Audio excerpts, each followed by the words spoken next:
Good evening. Thank you. Thank you for taking the time on Friday evening. We are going to start the panel discussion. And before I go ahead, I would like to give a big applause to all the panelists for taking the time and having the courage to share their experience, their knowledge with us. So just to let you know, we have a small request. If you could please silence your cell phone with a respect.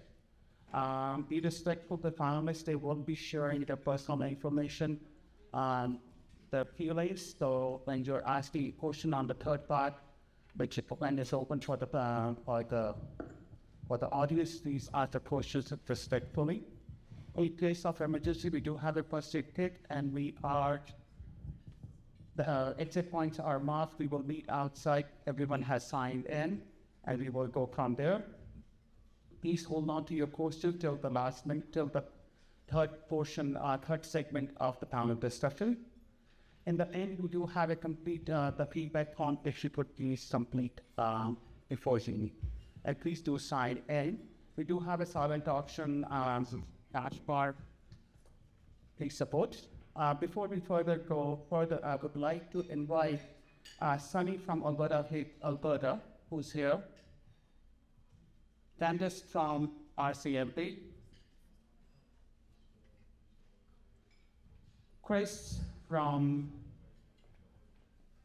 Alberta Chamber of Commerce. He is leading, he's a director of LGTB chapter. Please start.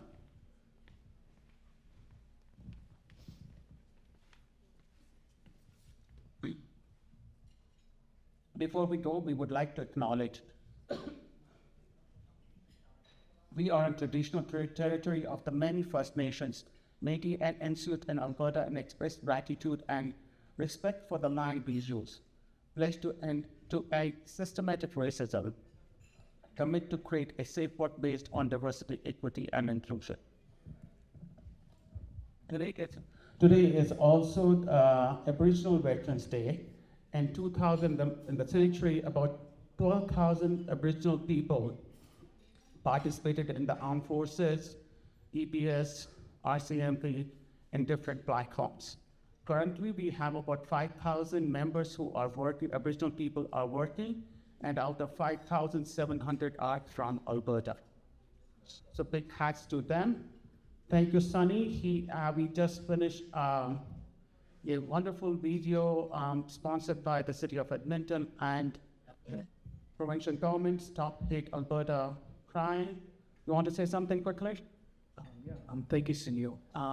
Like Sunil mentioned, my name is Sunny. I'm the Vice President of Stop Hate Alberta. Yesterday, we launched our social media campaign called Educate, Quickly, and Stop Hate. This is a month-long social media campaign.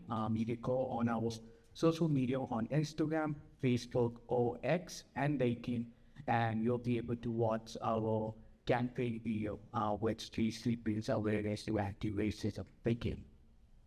Thank you, Sunny. It was a wonderful video I did watch. I was there for the launch. Krista is here. Sorry, Candace is here. I always confuse her.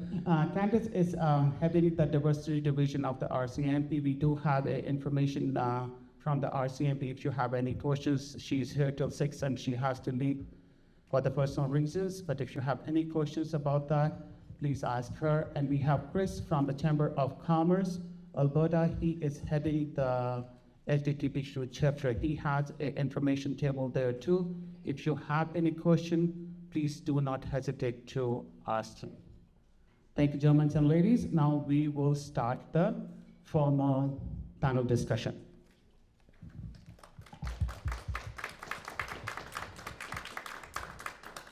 As a first segment, each panelist will have a few minutes to introduce him or her, and they will talk about what they are going to talk and what they will be the questions they will be answering. Thank you. So we will start with Rizwan. Rizwan. Hi, my name is Rizwan Shingler. I'm a DHS person, health and safety. I've been in the industry for almost 20 years. Construction, oil and gas, commercial, residential. So the topic I have today is about the impact of violence on South Asian males. So before I say something on that topic, I just want all of you, or maybe if you're aware, think about the images of a South Asian male. So you're familiar with the cultural aspect. A South Asian male is someone who's like a decision maker of the family, major bread earner, responsible for taking care of all the family issues, decision making, and when you have these type of images, you come up with some sort of expectation. The expectation is a South Asian male is a sign of maybe security, some sort of resilience. So all these states combine together, and then that male comes up in a society, which is, let's say, a Western society. So they struggle sometimes in expressing themselves. So if they're having a bad day at home, they cannot express themselves openly because they are the main key figure in the house. So for them to open up and, express their issues or concerns, it's kind of hard. So even though if they're dealing with any of those violence issues at home or even in the family, they won't be able to talk about it very openly. So that's what I have. Small introduction. If you have any questions, you want to talk about something, on next. Thank you.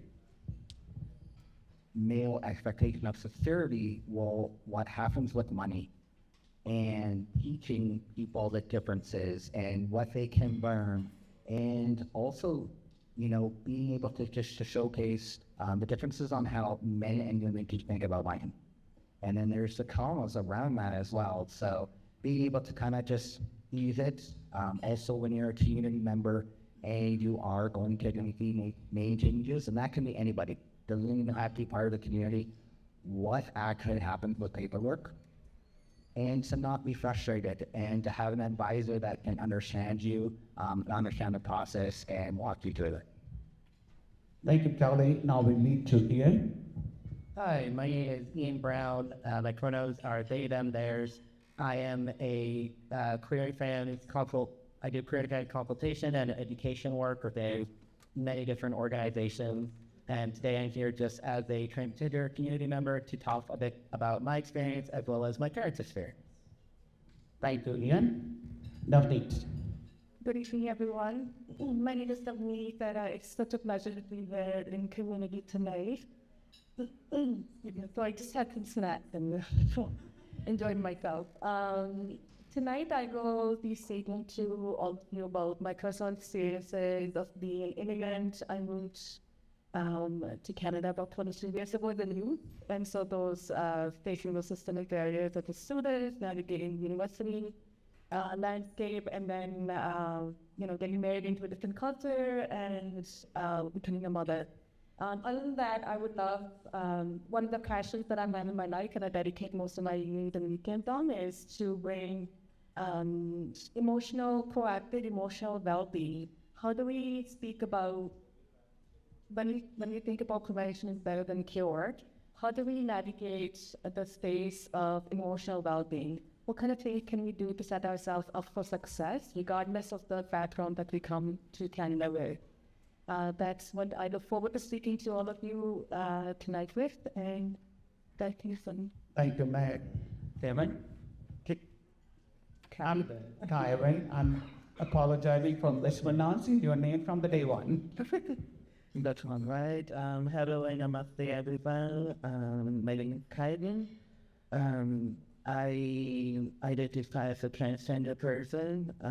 I moved to Canada a couple of years ago.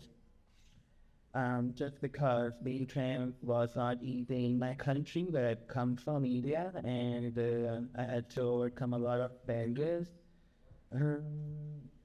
Currently, I work as a recruiter. I have come a long way. I work as a recruiter in an IT company, and I try myself best to provide equal opportunity for everyone as much as I can. effectively everyone, irrespective of their gender, caste, race, sexual orientation, they all deserve an equal chance to grow and do better in their career. That's why I chose this profession. Um, and second, since I love my Indian culture and traditions and everything about my Indian ethnicity, I do try to be more visible in our South Asian community. I try to, that's where I met Sunil in the Garba event, and I do appear myself as a transgender and trying to raise that awareness about our community. So today I'm going to talk about the importance of allyship, a little bit amalgamated with my own experience. So thank you. Thank you, Ruby. Hello, everyone. Good evening. Thanks for taking the time on the Friday evening to come share your time with us. And thanks, Samiri, for providing this platform for dialogue and discussion. My name is Ruby Balek. I would be speaking about gender-based violence and drawing from my experiences and learning I have through the lived experience I have as a woman, as a mother, as a government public servant, as an entrepreneur, and a rancher in a rural community in Alberta. So drawing from all of those, I would elaborate a little bit more on what I think different forms of gender-based violence is, and then also some of the things I have learned over time. I'm sure you all are aware of many of those, but just to highlight how to address and what strategies sometimes are more effective coming from experiences that other people have shared, because gender equity and equality has been my area of passion to work in for over 3 decades. So I will speak to it a little bit later on, coming from that perspective. Thank you. Thank you, Ruby. Next to Amanda. Hello, my name is Amanda, and my pronouns are they, them, and I'm a registered psychologist, and I work mostly with folks who have or suspect that they have ADHD and or autism, and I work quite extensively with folks from the 2S LGBTQIA+ community. Myself, I draw on my lived experience quite a bit. I am an autistic ADHD therapist who is also non-binary and queer, because I think it's incredibly important that we find the middle ground between research that makes sense in the laboratory and the actual lived experience that all of us go through on a day-to-day basis. So with that, a big part of what I'm going to talk about today is how mental health support, community support, and all of those important pieces play into preventative care. Primary prevention is very important, and I will talk a little bit about how we can help ensure that we are a healthier, safer community, as well as a couple of possible places that folks can turn to for support if needed. Thank you, Amanda. Next to Jane. Hi, my name is Jean Grunwald. I'm also a registered psychologist. I specialize in the treatment of trauma. And I know that intersection populations experience trauma at a higher rate. So I'm here today to talk about how the community can respond after trauma has already happened. So we know that prevention is not always possible. We're working toward the place of prevention, but as we stand right now, often the response is what is the first line of conversation. So I'm here to talk about how to respond in appropriate and helpful ways following traumatic experiences. Thank you, Jenny. Now we go to the detective environmental, which is also Mona Gill. Thank you, Mona. Thank you, Sunil. And thank you to Affinity for inviting us here to be with you all. And thank you all for coming for this very important cause. I am going to talk about my lived experience as a South Asian woman who was a survivor of domestic violence. And as community members who know that domestic violence is a very prevalent problem in our community, how to be able to assist women when you know that it's going on in your friend's house or your family's house. So how you can be a support system for that, and how supporting somebody who's going through that can change their life like it did for me. So that is something that I will address, and if you have any questions in regards to that, I can answer those too. Thank you, Mona. So what we are talking about is slowly experiences also gender-based violence, which is also known as JB, TTV. GBV is discrimination based on sex, gender, or gender identity. GBV can also be taken as many forms and has a dire consequences because it does affect you physically, mentally, financially. And every person reacts differently. Impact is severe. Speakers will share their experience and strategies, so please give them a big round of applause.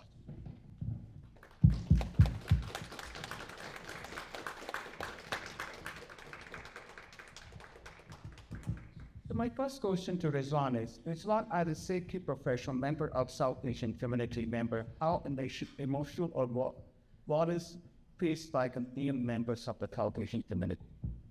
Yeah, so I'll try to answer this question based on my professional experience only.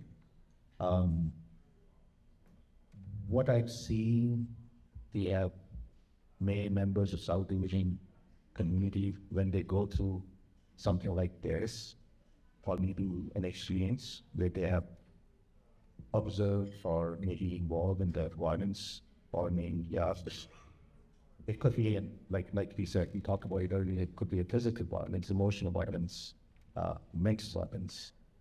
I would say it's mostly emotional, not of felt need, male, because of their tradition and cultural values.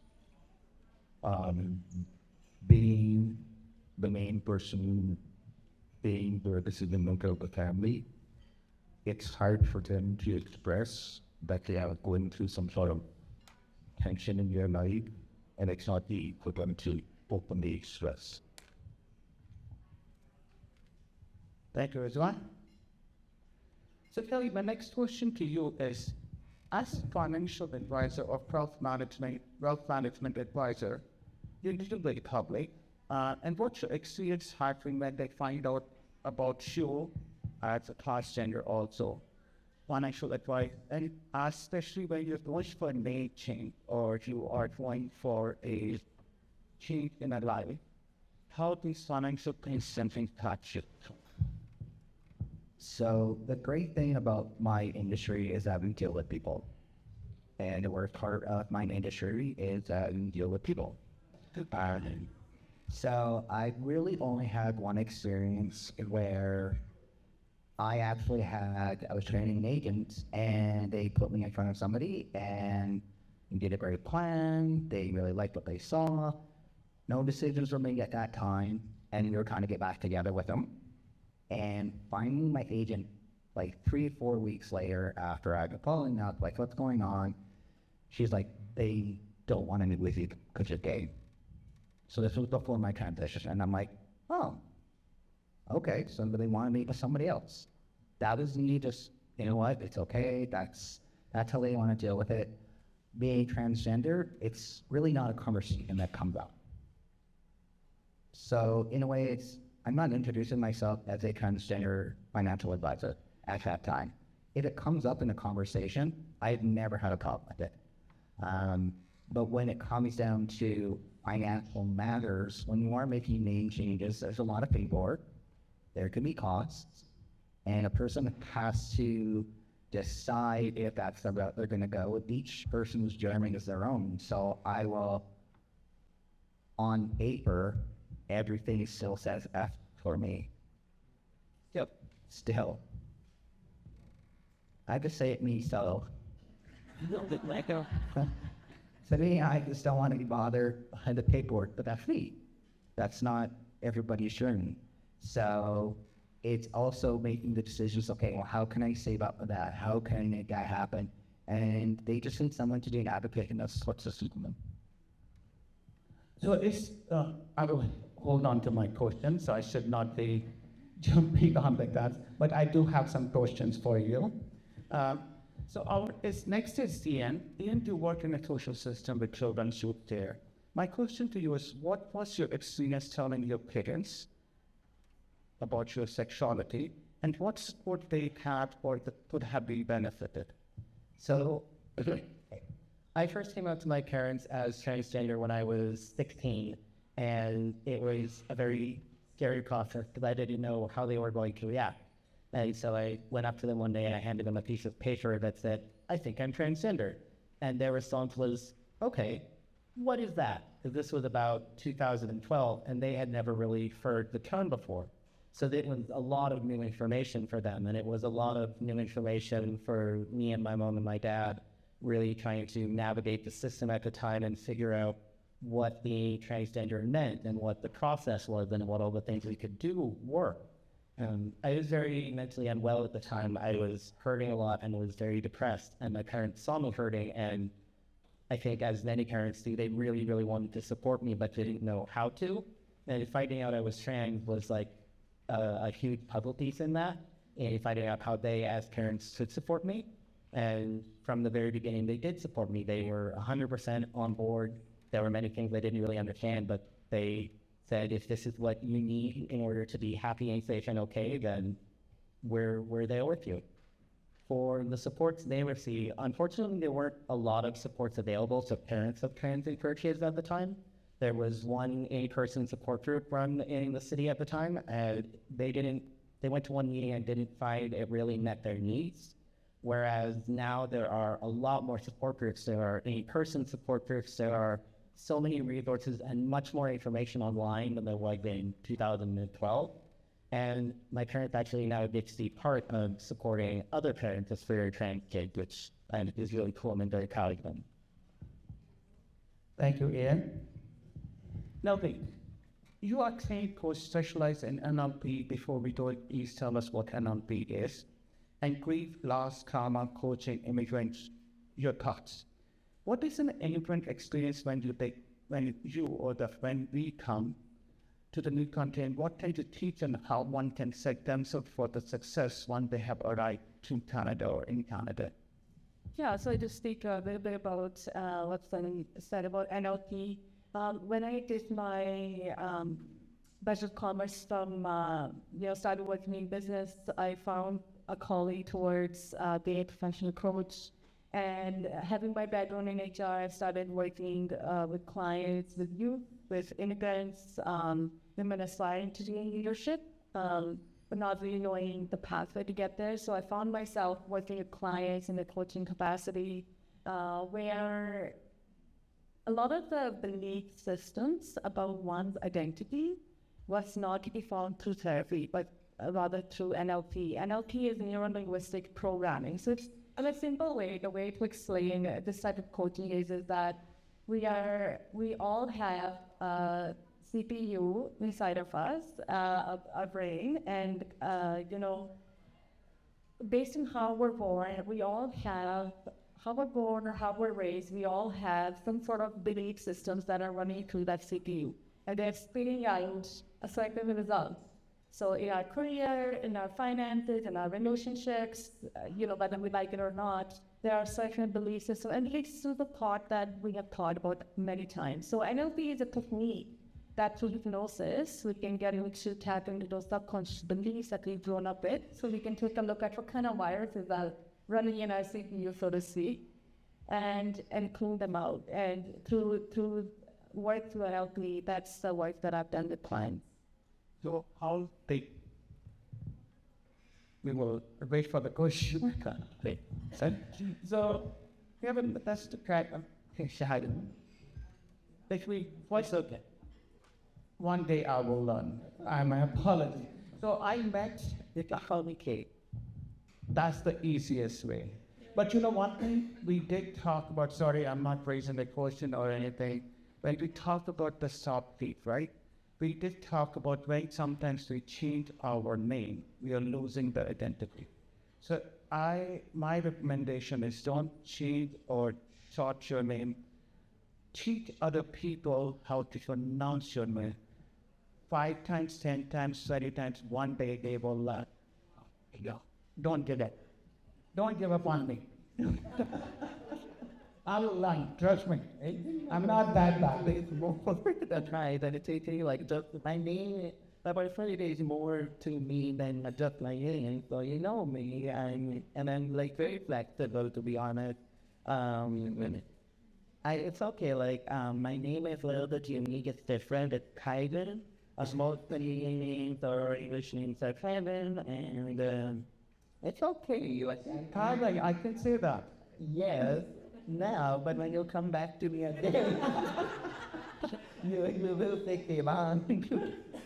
My apologies. No, it's okay. So Kevin, I met him during the Durban, like I was there for 4 days. We were doing the first aid and he had a wonderful dresses, Gujarati dresses from one of province of India. And he was amazing dancer. I wish I could dance. But my question to you about Najee, dance moves, Kevin, met first time during the Durban Festival at Badadar, University of Alberta. I was amazed and felt proud when I saw you in beautiful Indian female outfits. What your experience has been at GPD in India, Canada, the support you have received, or what we can take back to India too, how to do that education? I believe I'm going to talk about more verbal violence and socioeconomic violence that I've gone through lots of violence, maybe physical violence, sexual violence, but I'm not going to talk about those right now. Back in India, when I was working in one of the corporates, I was a little bit closeted. I was discreet about my identity. I was not very much open. It's just, I was highly open, but I was very selective to the people I was opening up to. It was a new company, new organization. I wasn't very comfortable coming out. It's just, you go with the vibe you receive. And I didn't quite receive positive vibe from the people around me, and hence I did not really open up. However, I did open up to one person after a long time, not too long, but after a month or so. And I think it just spreaded in the office, oh, he's gay, and as if I had a certain, as if I had a terminal illness or something.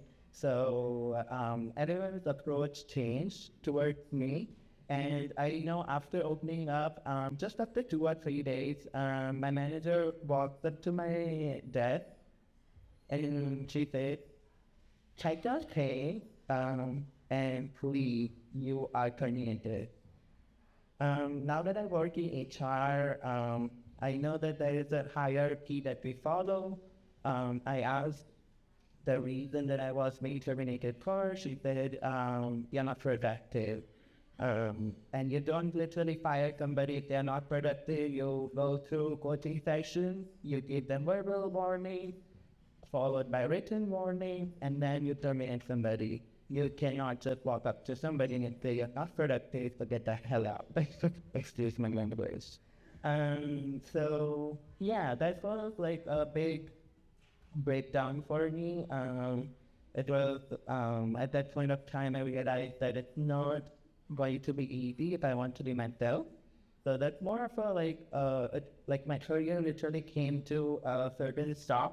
I had to start it all over again, and then I decided that I would like to be a recruiter. I would like to work in HR so that I can be that change that I want to see around me. I would like to give people an equal opportunity and let them thrive in the career they decide to be. So instead of just accepting me for who I am, they terminated me.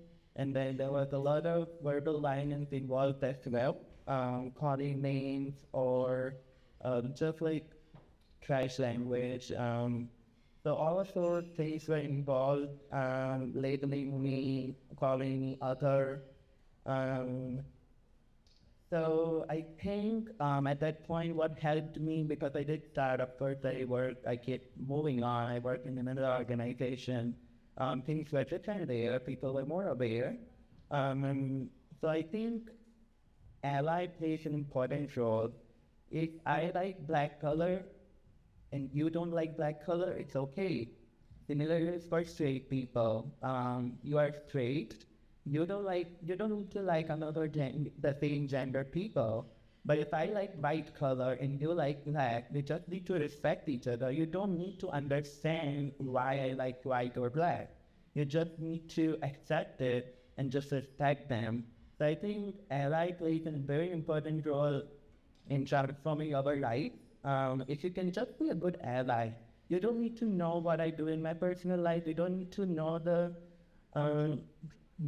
details about my meeting as a day, but all what I expected to respect me because I respect you. So I think just respecting and being kind towards each other goes a long way. Of course, if you really want to understand, you can always talk to a person and like ask questions.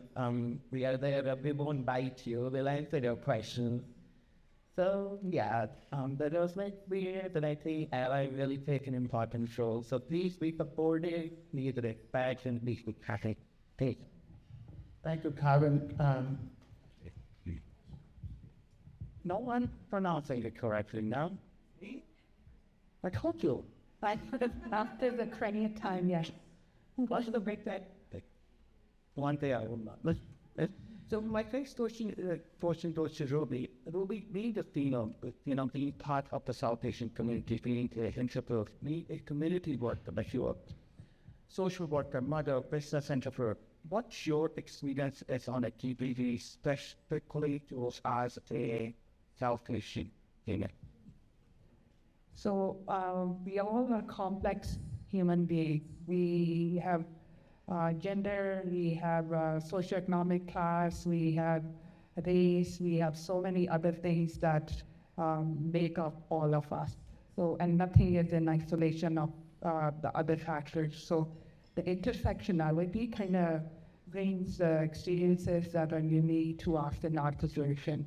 So coming from that, looking at your question is my experience as a South Asian woman in the area of GDP. So gender-based violence, as we all know, unfortunately still prevails all across the world. There are parts of the world that is worse and they're, but still in Canada it's happening. And in our South Asian community, from the experience that I've had as a woman, I've witnessed many instances within my family, within my friend circle, within at workplace, at other spheres of life. So it is one of those things that kind of in our community, I think one of the things that it stays unspoken.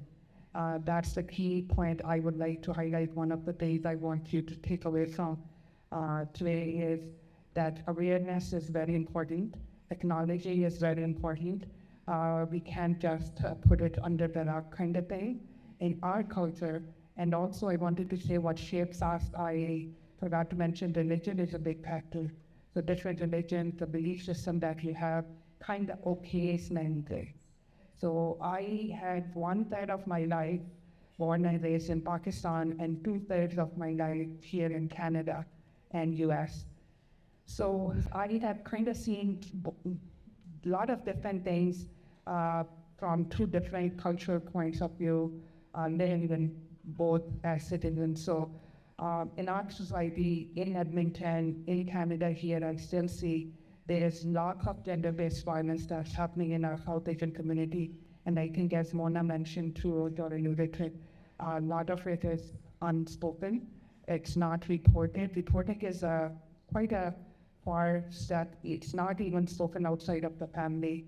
And one thing is that there is a lot of honor-based violence justified in most of our community, which is very tragic, sad, and results in very tragic and sad endings. So that's one thing I always want to bring up. Gender-based violence is very broad. I live in a completely different example is I live in a very small rural community outside of Edmonton. Being the visible minority woman on a farm in that county, I think I was the first one in the county that we are in. So I have gotten to know my neighbors, and it's happening to rural women. So there are lots of different things that are happening. So rural women facing gender-based violence, their reality is different than somebody living in Edmonton.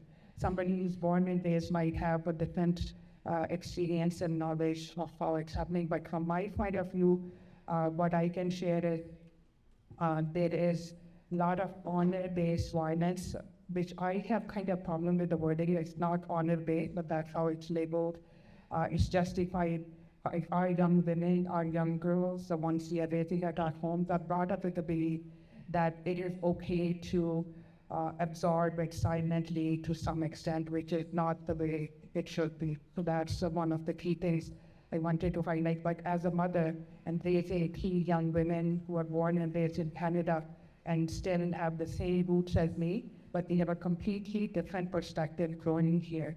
I want them to also know exactly how things were where I was born and raised, and then how things are here, and then what they still need to be doing actively to have gender-based violence be addressed within our community, especially.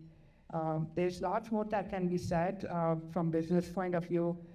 As you said, there's financial gender-based violence that happens, why women are not able to leave in our community, trauma violent or domestic violence situation is financial or economic dependent on the male counterparts, and then so on. So there are many layers to it, but I think awareness is very important, and acknowledgement the problem is there, and also as Kairinda say, allies.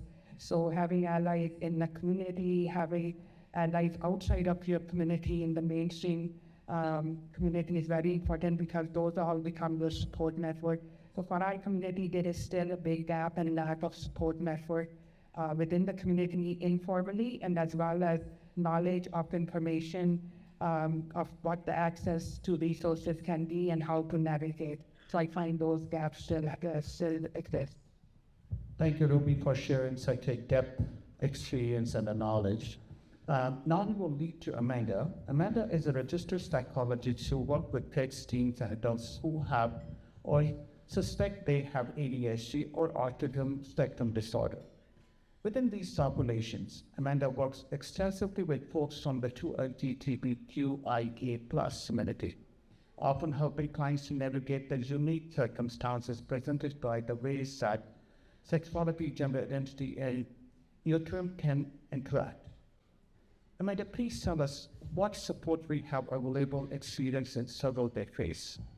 Absolutely. So in terms of mental health support, like I alluded to before, it's incredibly important to recognize that early intervention is crucial, both for preventing violence, but also ensuring that people know to advocate for themselves if it has occurred. We know that things like therapy, support groups, community groups are crucial for people learning how to understand what healthy relationships can look like. For people who are raised in environments where they don't have that modeling available to them, you need to be able to see what setting a boundary looks like and being able to tell somebody no, but also being able to see someone take a no and receive that and respond in a safe way, so that we know how to grow ourselves and be better people about the way that we handle our interactions, but also ensure that we both know to speak up for ourselves and for others when we see harmful interactions starting to play out. We know that mental health supports play a key role in building things like self-esteem, our ability to speak out for ourselves, emotional regulation, and all of these key pieces. And in terms of that, it's crucial to recognize that intersectionality matters when it comes to accessing therapy. If you are going to a therapy office and you don't know if they're going to be okay if you give them your pronouns, that shaves a whole chunk of your identity off when you go to talk to this person, and you can't process your experience without actually showing up as your full self. But we also have to recognize that things like financial matters greatly influence the type of support that people can access. Things like your race, your religion, your spirituality, your status of employment, all of those pieces are so crucial and to make a big difference in how safe you might feel in a mental health space, let alone adding in the layers of what the people around you have had to say about mental health supports.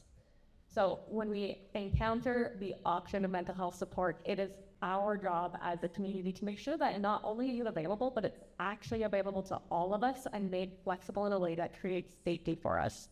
Speaking to my experience as a neurodivergent person and ADHD autistic, like I said, I need to be able to be autistic in my therapy session and have that be understood as part of my context, because the reality is for a lot of autistic folks, we are more prone to being taken advantage of because we take people at their word. we're not always as good at being able to tell when somebody is being dishonest or taking advantage of our kindness. We might also have a hard time understanding if somebody is manipulating us. So things like that. It's crucial that when we can have early intervention that talks with autistic youth about what safe boundaries look like, how to assert yourself, how to ask for help if you feel unsure if somebody's treating you the right way, is so crucial. Because if you define gender-based violence and sexuality-based violence in black and white terms, we miss out on the spectrum of people that exist between that. Because everybody needs to understand and have that support available to them. So to help with understanding how we can make this happen, if you're, and this is my 40-year promise is only one, but if you're hearing this and you say, sounds gay, I'm in, how do we all be a safer space and make safer spaces? The first one is super easy. Get your pronouns. If you give your pronouns, it makes it so much safer for those of us that use pronouns that vary from what you might expect us to have to introduce them. It can feel really scary and unsafe if you are going into a small rural town where often it is not super safe to be visibly trans, non-binary, queer. It helps to know that someone else there is opening that door for you. It can also go a very long way to use gender-neutral language until you've been given gendered language. Something that I think a high priority on is I don't ask if somebody has a wife or a husband. It's, do you have a partner? Do you have a spouse? Partners? Who are your adults to kids? We don't know if they have a mom, a dad, maybe they have a grandparent, maybe there's 2 moms, 2 dads, maybe they have a parent who doesn't identify with one of those labels. So I want to be able to show that you can give me your language and I will use your language to speak about your people because you know them best. We can also ensure that we're creating sensory safe spaces, not just for neurodivergent people, but people who experience trauma also could feel very overstimulated in a lot of environments. So when you're looking at creating community spaces or support groups, do you have the option of things like fidgets available? Every presentation I do, I have a fidget in my hand because it helps me regulate. I expect every single one of my clients in my therapy to regulate in the way that they need, whether that's using a fidget, rocking back and forth, and we can make that more normalized in a general community by showing relief that we regulate and making it safer for the person next to us to do what they need for themselves as well. We can also ensure that we are advocating, be loud, do not be quiet. When you see something unjust happening, speak up and step in to support. Because so often there's those moments where we're sitting there crying out for help inside and we need somebody to show us that they care. And we can be that person in small little ways every day. And then as well, it is crucial that there's research by us for us. We can't adequately support members of diverse communities without actually having diverse perspectives driving that research. So we need to have clear people that are researching how to help queer people. We need to have people of color researching how to help people of color. We can't just have everything done by straight white guys sitting in some office somewhere. And then finally, to help with finding therapy, some green flags that I watch out for is if you're looking for support with your community, whether that's your gender, sexuality, whether that's experience with your race, spirituality, etc., all of those important pieces, you want to see it in the person's biography. If you want them to be knowledgeable on that piece of their identity, anyone can put 50,000 things on their list of specializations on the various websites that people use to advertise. If they put it in their bio, it matters to them, and they're going to spend more of their time actually learning about it. If you are queer, you're looking for a safe therapist. If they share their pronouns, that's a great sign. Again, you don't have to be queer or non-binary or trans to find a therapist's pronouns affirming, and if they share them regardless. If they can tell you about the training and the experience, that is absolutely a huge bonus. Make use of the free consultations. Most of us offer them, and grill the person. You're hiring them to be your support person. You're not begging them to help you. You're saying, can I trust you to be a safe person for me? And then look at the clinic website. The clinic website should have some green flags to it. So you want to see things like, is there diverse representation in the office? Do they have a pride flag? Do they have a commitment to diversity, equity, and inclusivity? All of those things will be visible. And then finally, if you're looking for just community supports, I highly recommend based out of Calgary, Skipping Stone is really awesome for the queer community. They provide a lot of online and in-person supports. And the Edmonton Pride Center has support groups that run throughout the week for different ages and groups. And then if you have experienced violence, I highly recommend either the Saffron Center or the Sexual Assault Center for Edmonton, as they are great supports for both navigating what your rights are, how to know what the process looks like of advocating if you choose to pursue legal justice, and then ensuring that you are supported throughout the process of engaging with the legal system so that you are heard and respected. Thank you, Amanda. Really appreciate. Now we go to Janet. She has a master's degree in counseling from the City of University of Seattle and has interest in working with children, youth, and adults. Within those populations, Jane has a keen interest in working with trauma, attachment concerns, and secondary issues after trauma such as addiction. Please tell us what support we have for families and victims in recognizing the symptoms, and as a supported family and friend, what we can do. I think when it comes to talking about support, you have to look at all different avenues of support. So on the micro level, so I have put the micro level and then the inter and the intrapersonal. So recognizing that people who've experienced trauma often experience a lot of intrapersonal issues such as shame, guilt, self-blame. There's a lot going on inside. So understanding that people are already internally dealing with far more than they're showing on the outside. So looking at that interpersonal relationship, so that's our relationship with our friends, our family, our support system, to challenge things like shame or internalized phobias or different experiences of guilt. So recognizing those within the people that we support and making sure that we're not propagating those things. So making sure that we're staying clear from, language that promotes blame or language that maybe neutralizes violence or eroticizes violence. We want to steer clear of those things because people are already, dealing with that on the inside. Then on the meso level, so the meso level is kind of your groups or your communities, providing safe neighborhood schools and communities for people to exist within. People don't ever exist in isolation. That's not how humans are meant to be. So they can create safe communities where people can actually be themselves, much like Amanda was saying, where they're able to show up fully as just them. That's a long way in helping healing and helping those treatment responses after violence has occurred. And then on the macro level, so the macro level is at a large system level. So this is where we get into systemic problems. So things like politics, healthcare, laws, different policies, and different societal beliefs. So there's, large systemic problems that, that's not the focus of this that I've been going to for years if I had the time, but working as advocates within the realms that we can to challenge maybe political beliefs or societal beliefs or some of those systemic problems that really just continue to propagate violence. Using our voice, using the resources and the networks that we have to work on that macro level, because the macro level starts to trickle down.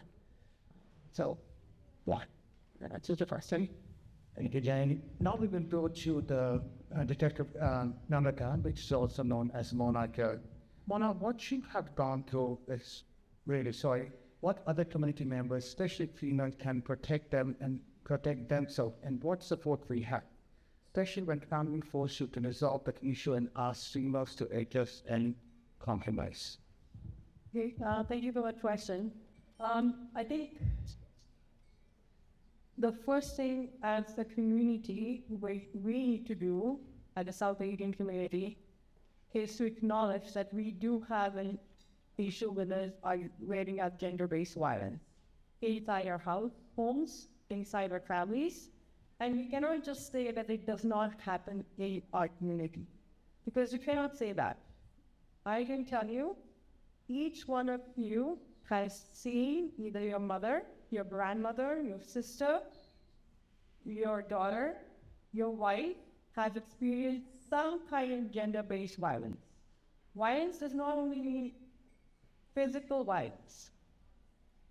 Violence is also where you do not allow your wives, daughters to work, provide them with the supports that they need, don't allow them to go to school, emotionally unburden yourselves on them.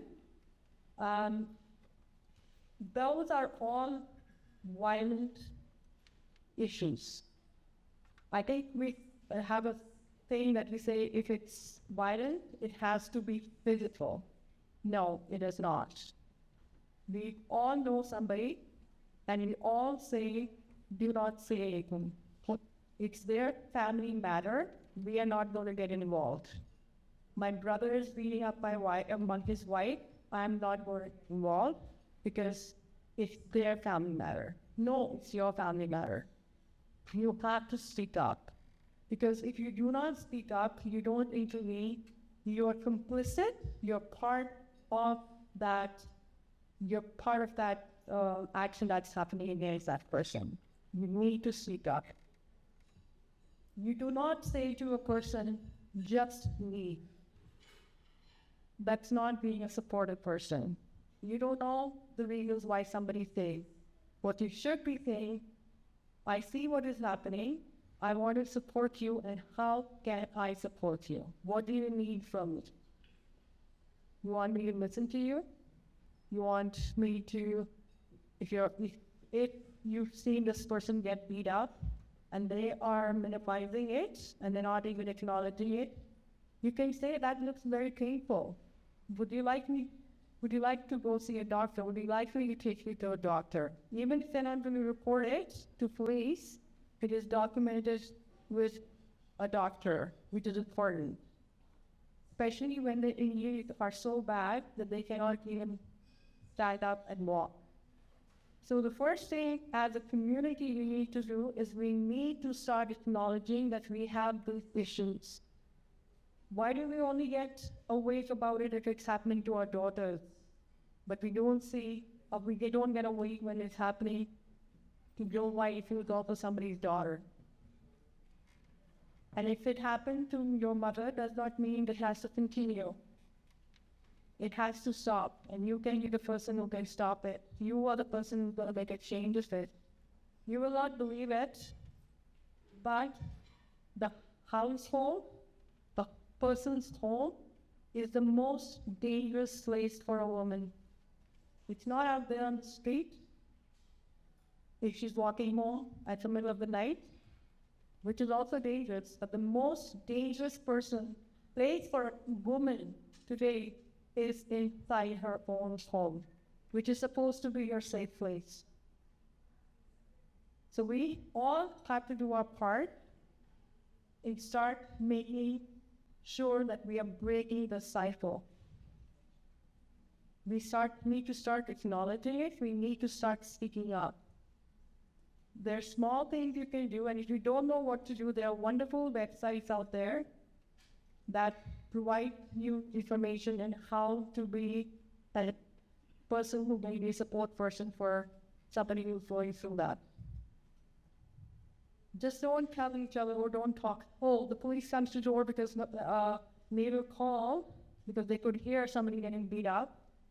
And then they come to the door, you're told, oh no, opening the door saying there's no issue. Or you're threatening her to say, hey, don't say anything to the police. Or we say, oh, I have your paperwork, I'll get you reported. They hold on to your passport. So all those are things you have to start speaking up.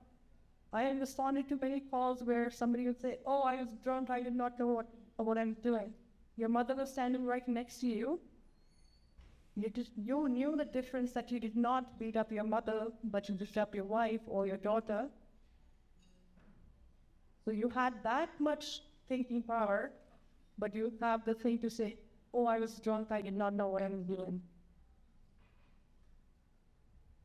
So at some point, we all have to wake up to this. Women have to wake up to this. And say it ends with me. It stops with me. I'm not going to let it carry on. I'm not going to let my daughter suffer from this. So men have to step up. Women can't be doing this job, can't keep saying, hey, stop. Men have to stop. I tell you this, majority of the men are good men, but they do not want to speak up when it matters, when they see somebody doing something.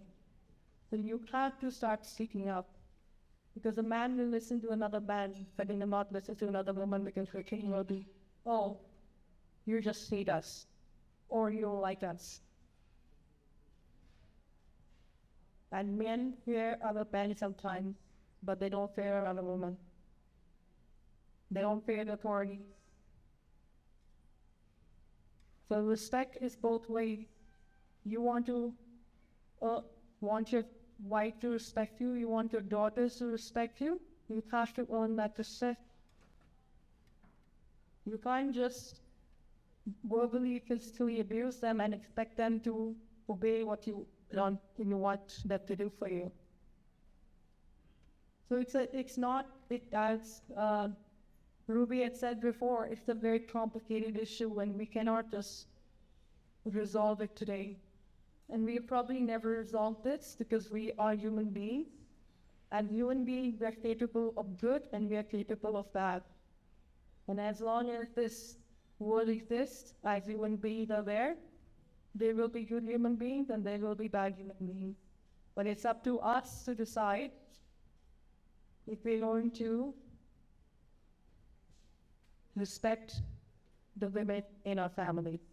When we start doing that, then we will have the change that we desire. Thank you, Mona. What I would say, just give them a big hand for sharing their knowledge, their experience, which is not easy to come on a platform and talk about it. Thanks a lot.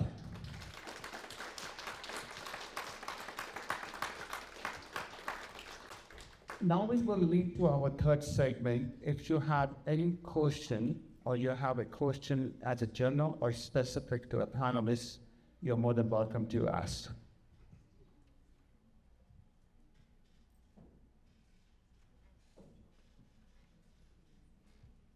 Before someone goes, I go.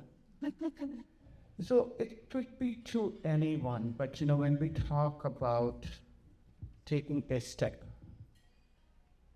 it's easy saying, difficult doing. It's very difficult to take a first step. It's as a human, South Asian male, we have gone through, I have done it, or we have seen it, but you don't say it. Because it's the same thing, right?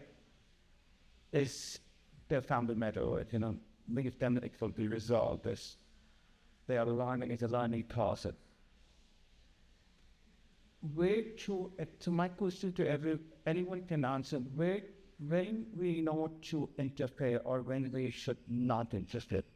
Because if you interfere in each and every, I would not take a disagreement, then the family will break quickly, right?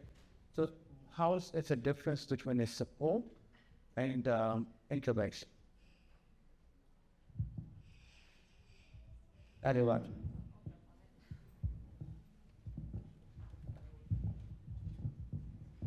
I would say that an incredibly important piece to consider is that when you see that there is active physical harm, always intervene. We can't wait because if the person is dead, and I know that it's blunt, we cannot change anything if the person is dead. When it comes to pieces like emotions or not understanding what the family context is, there's a lot that we can do to call someone in and get more information. Because if we can have a conversation to better understand what is going on inside of the family, where we're coming at it from a place of curiosity, we can often intervene early by offering the opportunity to connect with community supports or to connect with people that can help to better understand how we can find a healthier dynamic if we're at the early stages.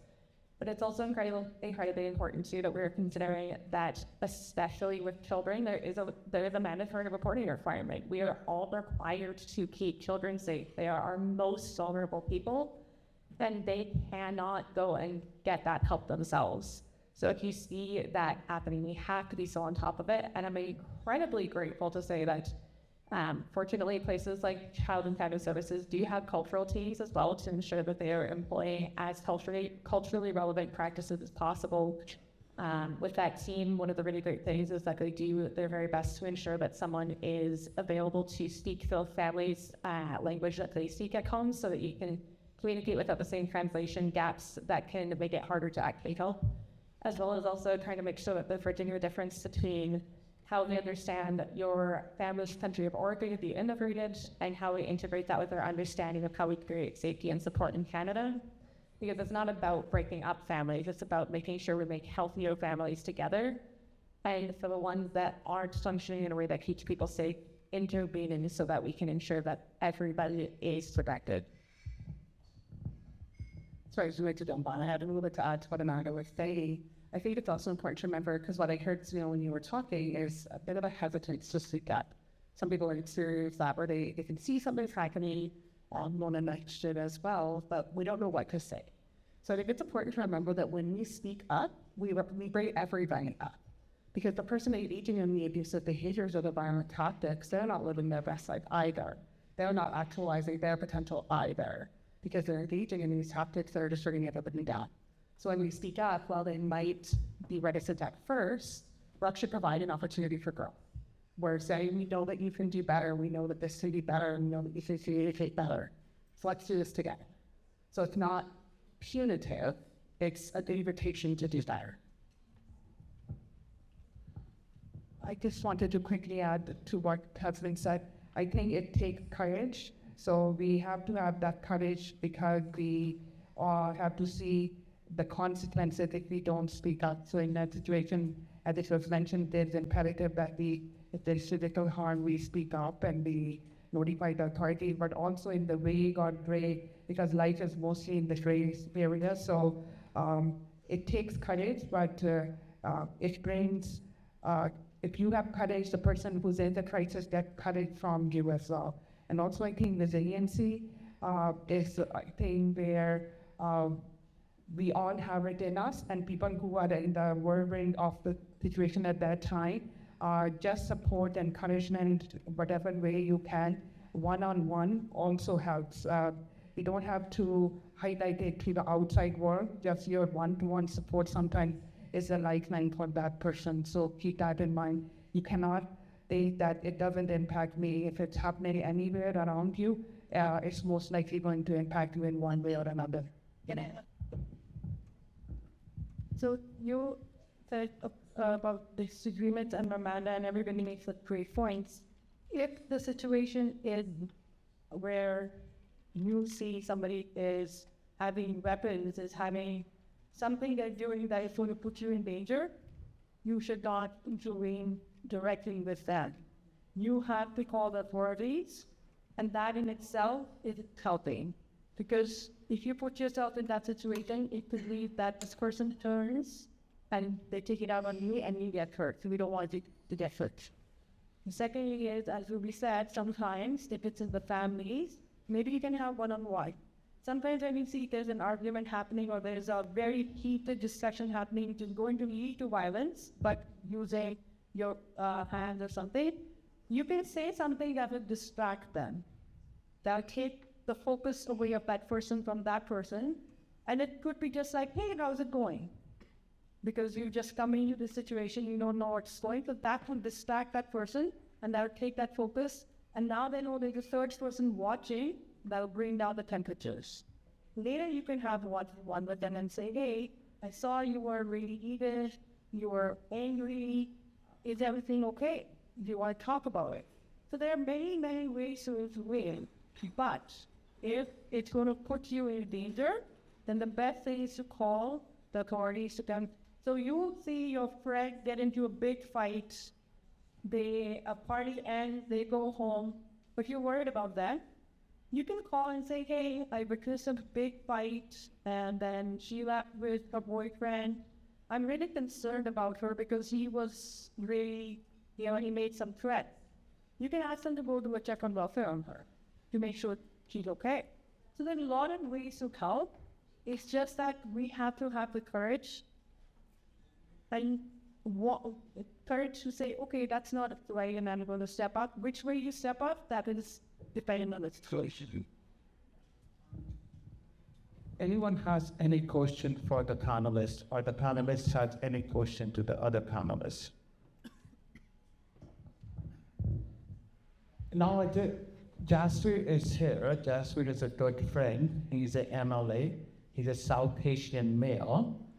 I will invite him to the stage and say what his experience or what he would like to say about the gender-based violence as a male in South Asian community. Jasper, I didn't want to put you on the spot, but I could stop myself.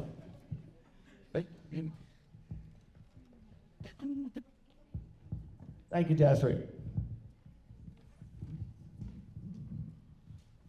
Thank you, Sunny. And Good evening, everyone. So pleased to be here today with such a nice and gay people. You took the time of your busy schedules. And at events like this, you can see the whole hall being organized and such a big event like this. It's not easy to do it.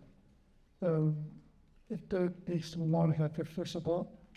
I am to give big round of applause. I think we should give all of this and really serve the awareness, the whole team, and the panelists who agreed to make their presence and their here today, and every single volunteers and donors and our media, Mr. Media, something you probably like. Is this light? That's clear enough. Thank you. The second thing is I just wanted to apologize that I think we hit a bit earlier, so I couldn't hear all of your discussion. I didn't know exactly what issue you were debating and the gender-based violence. This is dead big topic, you have to look into the historic context. The problem is not very small. Sometimes we see as Asian people, there will be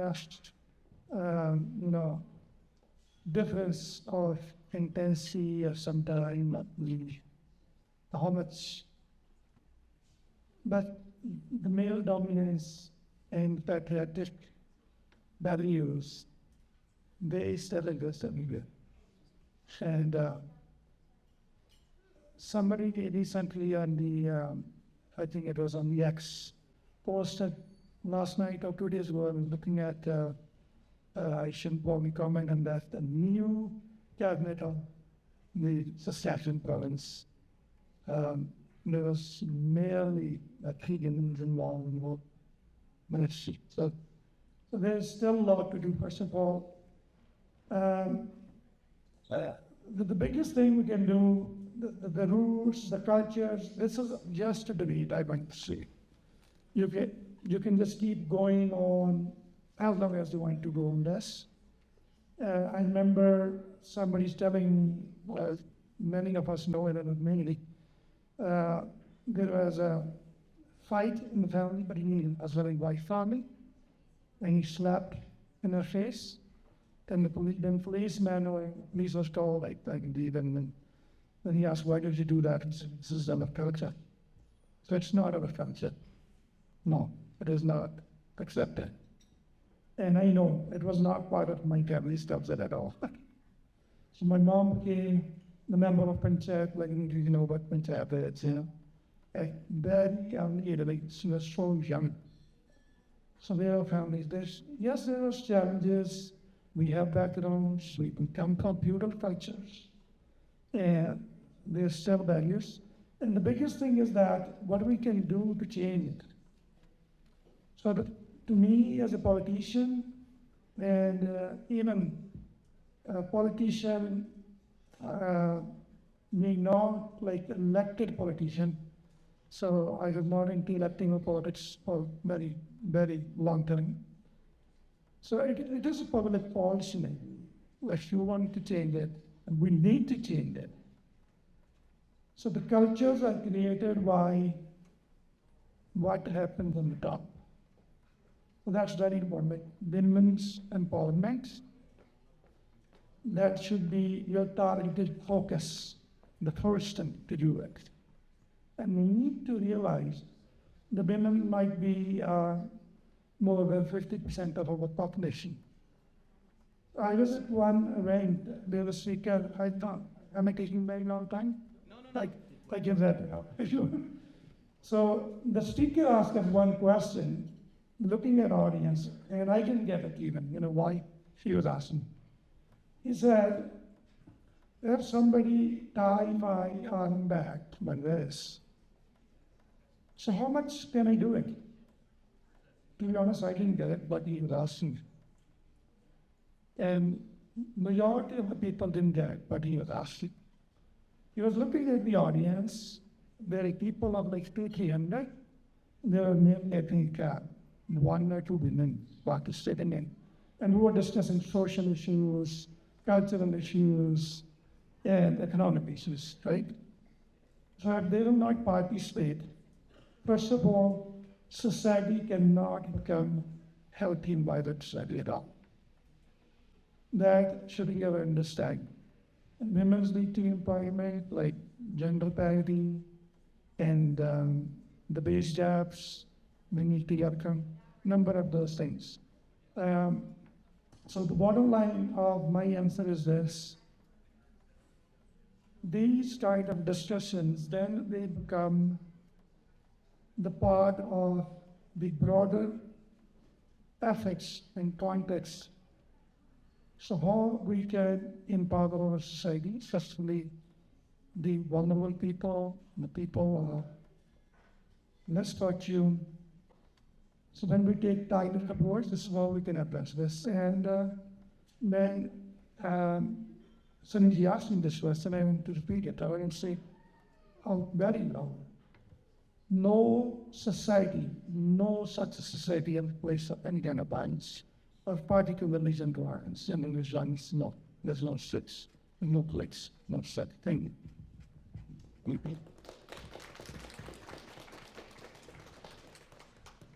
Thank you, Jess. We really appreciate it. Any question for any panelist? Yeah, my name is Christy, and I'm a mental health therapist. And one of the things I know is that in the last months in Alberta, it's become much more frightening for gay and transgender people because of policies that make us seem like we are dangerous in sport. And I'm wondering if that's something that you've observed, and what are some of the things that you think we should do to try to keep Alberta safe for gay and transgender people when the province is targeting us? Thank you. Is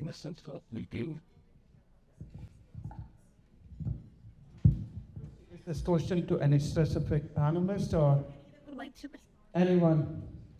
I'll start it off on this one, as I am a pretty big advocate for the fact that, and this is something I'm stealing from what my therapist told me, because I do think we all should get our own therapy, but we all hold the picket line in our own ways, and that is important to recognize. Some of us can go out and listen protest, and we can be loud and proud and make them see us, and some of us advocate by existing and refusing to be snuffed out.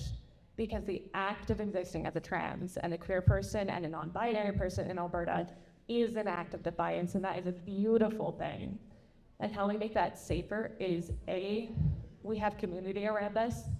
That is where it's so crucial that whether your chosen family, your birth family, your fan family, whoever your people are, bring them around you and keep them close, because it's important that you have safety in numbers, and you have a right to demand that of the people that care about you, because if they do care, they will show up and they will be there to respect and advocate for you as a human being. Because this isn't a matter of disagreement. We don't get to say to agree to disagree on this. That's the things like coffee preference. We don't get to say agree to disagree when it's a matter of morality and safety. So you have a right to expect the people that care about you to show that in their words and their actions. And one way that I've made an active commitment to that for myself and for the people I see in my office and people I see at my family's table and all around me is the recent week, 111 psychologists and mental health workers in general signed a statement that we did send to the provincial government speaking out against these policies and how they are not founded in science, and speaking up for the fact that we shouldn't be arguing over a group of people's right to exist. So I am a staunch advocate that we need to be loud, proud, and visible, but doing that in the way that is accessible to you, considering your own experience with your safety and your identity, your own disabilities, your own financial security, and whatever your circumstances. Because again, existing is advocacy. Anyone else would like to answer or address?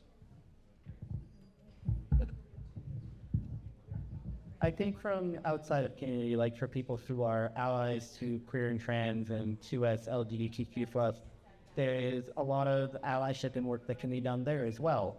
for clearly trans people, it's a very exhausting time to say, I'm scared and I'm worried and I don't know what's happening. And when you are scared and tired from being scared, it's very hard to go and do the frontline work. It's hard to even like call your politician or write to them and say, this is concerning to me and I want to know what's being done around it. So if you are an ally to the community, whether you are heterosexual, whether you are cisgender, being able to say, I'm going to step in here and I'm going to take up some of that space so that you can rest.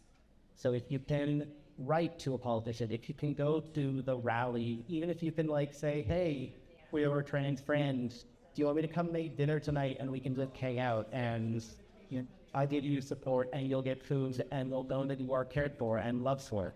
Because I think there's big forms of advocacy that are incredibly important, like going to the rallies and the protests. And I think there is also smaller forms of support, like Amanda said, where not everyone is the big frontline person, but there are so many ways to show care to your friends when they are hurting. And I think those are equally as important as any other form of advocacy.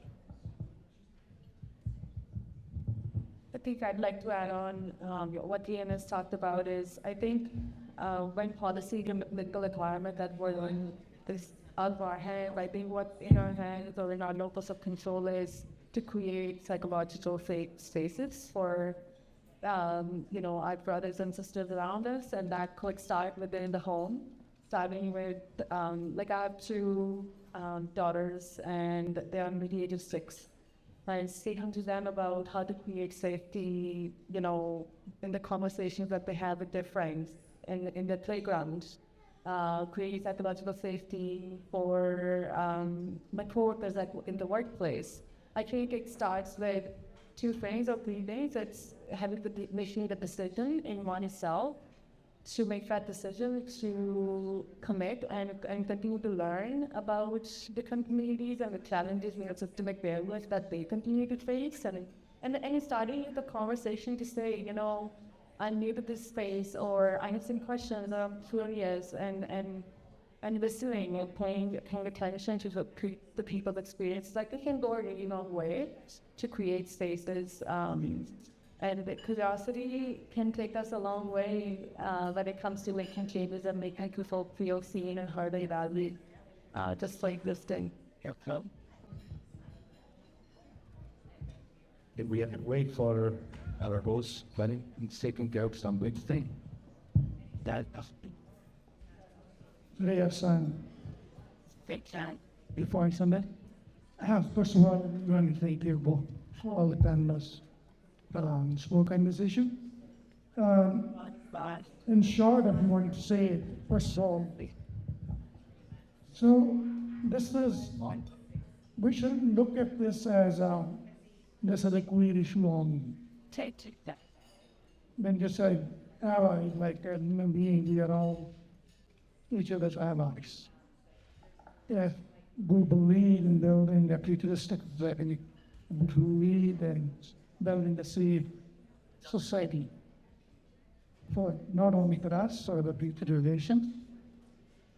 The thing is that we also don't need to take this as a ceremony sheet. You have to look into the patterns. So if there is one community, there was someone before that. And there will be someone after that. If we want to, it happened. New ways bring about that. Demons are not modern human capitals that we call it or something. I don't exactly remember the quotation from the head of the state. So this is how they made people taking up on most vulnerable people. They have done people who cannot, look back and react to attack on them. But that will not, we need to understand it will not stop right here. The biggest thing is that the majority of the community, biggest part of the community has spoken and said, this is the way to do it. like mainly was not mainly addressing events that happened in Calgary. There's been events at the legislature steps in Edmonton, and the whole, I can say, the educational institutions as a community, teachers, staff, they have stood up. Because if we want to build a future, we cannot go back to the Middle Ages. That is not possible. And we have to challenge misinformation every step of the way. When we saw these kind of issues were raised, they were totally based on misinformation. And no one had the right to judge anyone based on how someone looked like, and what his color is, and what kind of custom they're inheriting to. No one had the right to say something. So what I thought, yeah, with anybody's skills are. If I can just add one thing, because I think that was a really, really excellent point, and I know sometimes having a piece of media to anchor our understanding on can really help with it resonating in our hearts. Because I think building on exactly what was just shared, there was a powerful poem that was written at the end of the Second World War by a priest that was located in Germany. And it says that first they came for the communists, and I did not speak up because I was not a communist. And then they came for the labor unionists, and I did not speak up because I was not a labor unionist. And then they came for the Jewish, and I did not speak up because I was not Jewish. And then they came for me, and there was no one to speak for me. We have to speak out for each other because we all are affected. When one of us is in danger, we are all called to stand up. Just give a big thank to all the panelists. With this, we end our panel discussion.